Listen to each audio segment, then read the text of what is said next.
Bab 23 bermulanya sengketa dan bab 24 perangkap tidak mengena.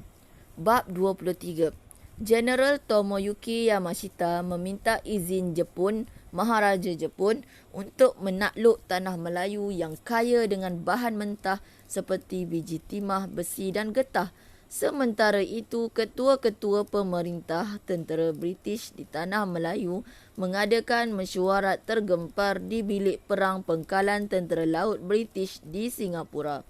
Jeneral A.E. Percival mencadangkan agar digerakkan satu plan yang dinamakan Plan Tindakan Ops Matador, iaitu menyerang angkatan Jepun yang berada di Tanah Melayu supaya kemarahan mereka dapat disekat. Malangnya, Sir Robert Brooke Popham tidak membenarkan dan mengarahkan supaya British bertahan sahaja. Berita serangan Jepun di Tanah Melayu menyebabkan orang kampung Sungai Ramal berpecah kepada dua.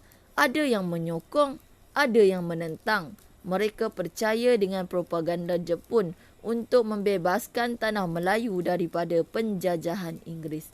Pak Samad, Pak Saidi dan ketua kampung meminta penduduk kampung Sungai Ramal berhati-hati kerana mereka yakin Jepun akan menjajah Tanah Melayu. Penduduk kampung mula bersengketa dan bergaduh. Bab 24.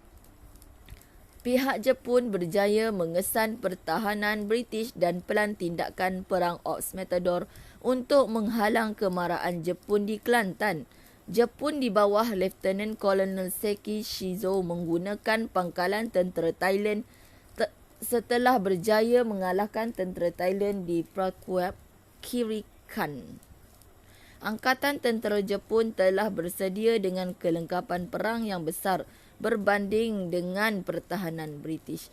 Jepun melakukan serangan serentak di Pantai Sabak, Pantai Kuala Pak Amat, Pantai Badang, menyebabkan British tidak dapat sebarang bantuan. Akhirnya, Jepun berjaya mendarat di Pantai Sabak, Pantai Badang dan Pantai Kuala Pak Amat, tetapi mengalami jumlah korban yang tinggi. BWK dan Major J.B. Soper terpaksa mengerahkan pasukan tenteranya supaya berundur. Peristiwa dalam bab 24. Selepas tengah malam, Jepun bergerak ke arah pantai yang dipertahankan oleh pasukan India British yang mengawal pantai. Pasukan meriam British mula membedil sepanjang kawasan pantai dan laut. Sewaktu telah jelas bahawa Jepun sudah memulakan pendaratan mereka. Tembakan suar menerangkan kawasan pendaratan Jepun dan unit Dogra mula menembak ke arah pesawat pendarat sebaik sahaja pesawat diterangi suar. Usaha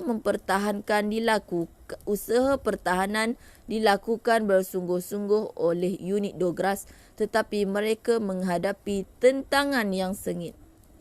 Kubu mesingan MG di pantai digunakan dengan berkesan terhadap tentera Jepun yang mendarat di pantai dan membunuh banyak askar Jepun, termasuklah komander batalionnya iaitu Major Nakamura yang mengetuai orang-orang menyerbu kedudukan musuh. Tidak sehingga tentera Jepun memusatkan serangan mereka terhadap dua buah kubu kecil dan parit pertahanan sokongan yang menguasai kawasan pendaratan, barulah mereka menguasai kawasan mendarat. Dalam pertempuran secara depan, Jepun berjaya kalahkan India British. Semasa pertempuran berlaku, gelombang penyerang kedua yang tersangkut di pantai terbuka ditembak meriam British yang mengakibatkan jumlah korban kematian yang teruk. Bagaimanapun, sebaik sahaja kubu kecil telah dimusnahkan, pasukan ini mampu bergerak ke hadapan dan membolosi kedudukan Dogra. Walaupun membuat serang balas, kedudukan Supai India tidak dapat dipertahankan lagi dan pasukan pertahanan mula berundur. Persoalan di sini ialah strategik untuk menentang lawan. Masyarakat penjajah, latar masa tengah malam, latar tempat selepas tengah malam, Pengajarannya ialah nilai kebijaksanaan. Pengajarannya kita mestilah bijak merancang strategi untuk melawan musuh dan lawan.